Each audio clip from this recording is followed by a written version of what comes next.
राहुल गांधींच्यासाठी हे पुस्तक मी भेट आणलं होतं.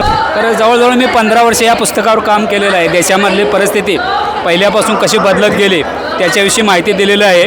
या पुस्तकामध्ये सरकारी शाळांचे मुद्दे, परत शेतकऱ्यांचे मुद्दे, शेतकऱ्यांच्या उत्पादनाला रेट चांगला नाही, हो 100% वाटतात. कारण राहुल गांधी एक शिकलेले व्यक्ती आहे, चांगलं शिक्षण झालेलं आहे आणि शिकलेल्या व्यक्तीचं आपल्या देशाला गरज आहे.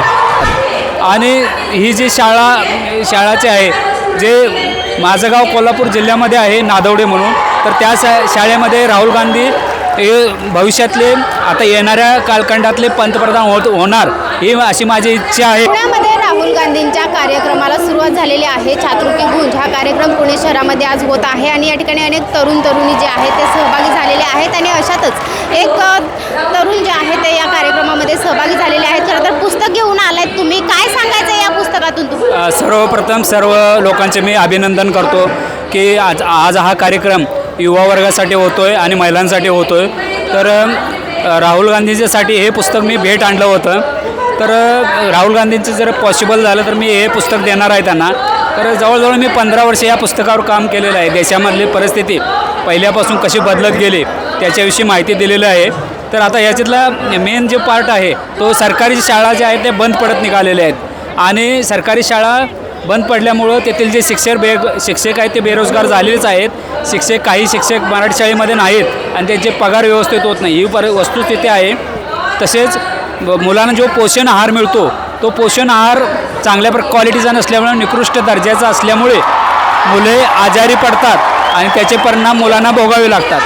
आणि ही जी शाळाचे आहे, जे माझं गाव कोल्हापूर जिल्ह्यामध्ये आहे नादवडे म्हणून, तर त्या शाळेमध्ये राहुल गांधी हे भविष्यातले आता येणाऱ्या कालखंडातले पंतप्रधान होणार ही अशी माझी इच्छा आहे. आणि ते पुस्तकामध्ये काय लिहिलं? या पुस्तकामध्ये सरकारी शाळांचे मुद्दे, परत शेतकऱ्यांचे मुद्दे, शेतकऱ्यांच्या उत्पादनाला रेट चांगला नाही, रेट 1.5 जरी वाढलेला असेल 2012-13 पासून, तर त्याचे खर्च जो आहे ते चौपट वाढलेला आहे. त्यामुळे शेती हे तोट्याची शेती झालेली आहे. शेतकऱ्यांच्या आत्महत्या चालूच आहेत आणि शेतकऱ्याला परवडण्यासारखा विषय राहिलेला नाही. त्याच्यावर लिहिलंय तुम्ही भावी पंतप्रधान राहुल गांधी. तर पंतप्रधान होतील राहुल गांधी, वाटतंय का? हो 100% वाटतात. कारण राहुल गांधी एक शिकलेले व्यक्ती आहे, चांगलं शिक्षण झालेलं आहे आणि शिकलेल्या व्यक्तीचं आपल्या देशाला गरज आहे. आतापर्यंत पाहिलं तर आपल्याला त्या लेवलचा नेता नाहीच. तर हे बाकीच्या गोष्टीमुळे त्या नेत्यांना केलं असेल भले त्यांनी. राहुल गांधीसारखा सुशिक्षित आणि सर्व धर्मसमभाव आणि चांगले भविष्यातले तंत्रज्ञान ते आणू शकतात देशामध्ये. कारण गांधी पंतप्रधान झाले तर काय वाटतंय, समस्या सुटतील वाटतंय का तुमच्या? समस्या तर 100% सुटणार आहेत आणि ज्या सुटणार नाहीत समस्या त्याच्यावर पूर्ण 100% राहुल गांधीचे पूर्णपणे प्रयत्न करणार आहेत.